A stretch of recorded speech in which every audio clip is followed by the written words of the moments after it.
Mais avant ça, je vais quand même vous faire un petit topo sur tout ce que j'ai lu durant l'été, comme ça, histoire de garder un peu le fil. Donc tout d'abord, j'ai lu L'étrange contrée d'Ernest Hemingway. C'est, comme vous pouvez le voir, un roman très court, hein, c'est plus une nouvelle qu'autre chose en fait. Et ça raconte donc l'histoire d'un écrivain alcoolique, ça fuite en avant, si on peut dire, à travers un voyage qu'il effectue en Floride en voiture, accompagné d'une jeune femme qui est vraiment beaucoup, beaucoup plus jeune que lui. Et donc voilà, le roman porte sur cette relation très équivoque entre eux. Donc, Ernest Hemingway, il n'y a pas grand chose de plus à en dire, hein. Lisez-le si vous ne l'avez pas lu, surtout que ça se feuillette vraiment en une soirée, hein. Moi, c'est ce qu'il m'a fallu pour le lire à peu près. Ensuite, j'ai lu Feu pâle de Vladimir Nabokov. Donc, je vais très peu vous parler parce que je pense vraiment que je vais faire un podcast uniquement consacré à lui. Bon, c'est un immense chef-d'œuvre de la littérature du XXe siècle. Un bouquin très très atypique, je pense que j'ai jamais rien lu de semblable. C'est vraiment une œuvre d'art littéraire, Feu pâle. On fera vraiment un podcast à part sur lui parce que je veux vous en parler en détail. Ensuite, j'ai lu La balade de l'impossible de Haruki Murakami. C'était mon premier livre de Murakami. Je connaissais bien sûr cet auteur de nom depuis des années, depuis très très très très très longtemps, mais j'avais jamais rien lu de lui, je sais pas pourquoi, alors que je suis très très intéressé par la culture japonaise. J'ai déjà eu l'occasion de passer pas mal de temps au Japon, mais non, j'avais jamais rien lu. Et je dois dire que c'est plus une déception qu'autre chose. Je savais pas du tout à quoi m'attendre concernant Murakami au niveau de son style, de quoi parler ses livres. C'est plutôt une déception. C'est un livre, je me suis un petit peu ennuyé, mais on va dire que il m'a intéressé de plus en plus au fur et à mesure que j'avançais dans l'histoire, hein, néanmoins. Je l'ai terminé en étant plutôt en appétit. Je me suis dit que j'allais en lire d'autres de lui. Voilà. Ce qui est assez rigolo, c'est que le protagoniste donc, de La balade de l'impossible, qui donc, est un bouquin qui, pour vous le résumer très rapidement, parle de tout ce qui est l'adolescence, en fait, les peines de cœur, les rencontres amoureuses, les histoires d'amour impossibles, d'où un peu le titre, hein, La balade de l'impossible.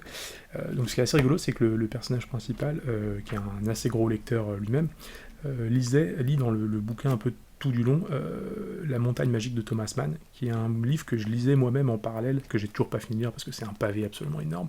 Et voilà, on lisait le même livre un peu en parallèle, le personnage principal et moi, j'ai trouvé ça assez rigolo. Et je vous parlerai de La montagne magique quand je l'aurai terminé, c'est-à-dire pas tout de suite. Ensuite, j'ai lu Le deuxième sexe de Simone de Beauvoir, hein, que je vous présente à peine parce que bon, voilà, pour le coup, tout le monde a lu ce livre, hein, je pense. Toutes les personnes qui, je ne vais pas dire ont été au lycée, mais c'est quand même un bouquin qui est massivement étudié dans nos écoles, et vraiment, heureusement, tant mieux. Donc le deuxième sexe, hein, qui est un essai écrit par Simone de Beauvoir sur le féminisme, qui est, en fait, elle essaye de comprendre les racines, de saisir les racines des inégalités hommes-femmes. C'est toute une première partie dans le bouquin qui est consacrée à la biologie, à comprendre biologiquement qu'est-ce qui différencie un homme d'une femme et pourquoi est-ce qu'à partir de là, il y a déjà des inégalités qui ont commencé à se créer. Et elle cherche aussi à comprendre d'où viennent ces inégalités à travers les faits historiques, la culture, notamment la littérature. Toute la dernière partie de ce bouquin est consacrée justement à analyser des œuvres littéraires et à voir comment est-ce que les personnages féminins sont traités. Ça peut être des œuvres littéraires écrites par des contemporains à elle, mais aussi des auteurs beaucoup plus vieux, comme par exemple Stendhal, qu'elle admire beaucoup d'ailleurs, et qui est un des rares auteurs, justement, selon elle, à avoir fait preuve d'une grande parité au niveau homme-femme. Donc voilà, vraiment un livre mais passionnant, totalement d'actualité, autant à l'époque que maintenant, hein, un livre à lire absolument, absolument, absolument. Ensuite, là j'en prends 3 d'un coup, parce que j'ai lu, oui, je me suis fait une petite session un peu roman noir, on va dire, avec donc La Dame du Lac et The Long Goodbye de Raymond Chandler, et puis également Moisson Rouge. Je les ai lus dans cet ordre-là. J'ai commencé par The Long Goodbye, ensuite j'ai lu Moisson Rouge et j'ai fini par La Dame du Lac. Alors Chandler, bon, j'ai trouvé ça absolument, absolument génial, hein. C'est un auteur que je connaissais déjà, mais là, c'est une espèce de poète du roman noir qui a un sens du dialogue que je trouve incroyable, quoi. Les personnages s'envoient comme ça des répliques très très aiguisées, au tac au tac, c'est absolument passionnant. On est vraiment avec le personnage, donc le fameux détective de Marlowe. On le suit dans ses enquêtes, c'est vraiment vraiment super. Et par contre, j'ai été un petit peu déçu par Moisson Rouge, qui lui a été écrit par un autre auteur contemporain de Chandler, qui s'appelle Dashiell Hammett, qui est à peu près aussi réputé, hein. C'est un peu les deux... je ne vais pas dire les frères ennemis, mais en tout cas, c'est deux écrivains qui ont défini un peu ce que c'est que le roman noir. Et non, celui-là, ça a été plus une petite déception qu'autre chose, je dois dire. Forcément, ça m'a fait beaucoup penser à Chandler. Celui-ci, ça se passe plus dans les années 20 ou 30, si je ne me trompe pas. C'est ça, dans les années 20. Donc voilà, ça se passe un peu avant. Mais voilà, en fait, tout m'a moins plu. Je projette moins dans les décors, dans les personnages. Les répliques sont moins affûtées, moins travaillées. Le personnage aussi est, je trouve, moins intéressant que Marlowe. Donc voilà, c'était un peu une petite déception, mais par contre, ceux-là, en particulier The Long Goodbye, fabuleux, vraiment à lire. Ensuite, j'ai lu La Défense Loudjine de Vladimir Nabokov. Ouais, je me suis fait un peu une petite session Nabokov, c'est vrai. La Défense Loudjine, c'est donc l'histoire d'un joueur d'échecs professionnel, qui, il faut le dire, est un peu fou, et dont la perception du monde qui l'entoure est totalement conditionnée par sa passion dévorante pour les échecs.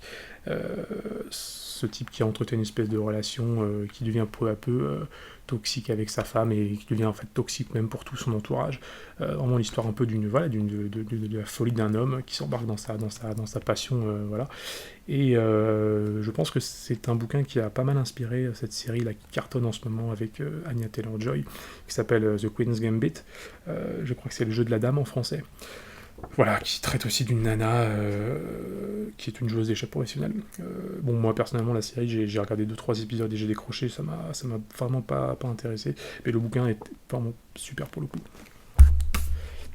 Ensuite, j'ai lu Fiction de Jorge Luis Borges, qui est un recueil de nouvelles, vraiment dans la veine, c'est une sorte de millésime, hein, je pense, de tout ce que Borges a fait de mieux. On retrouve totalement son style.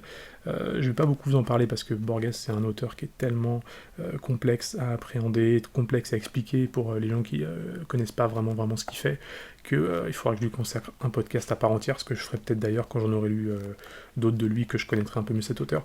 C'était vraiment... j'ai beaucoup aimé ce recueil de nouvelles, mais je vous en parlerai probablement une autre fois plus en détail. Ensuite, j'ai lu, on est presque à la fin, Sanctuaire de William Faulkner.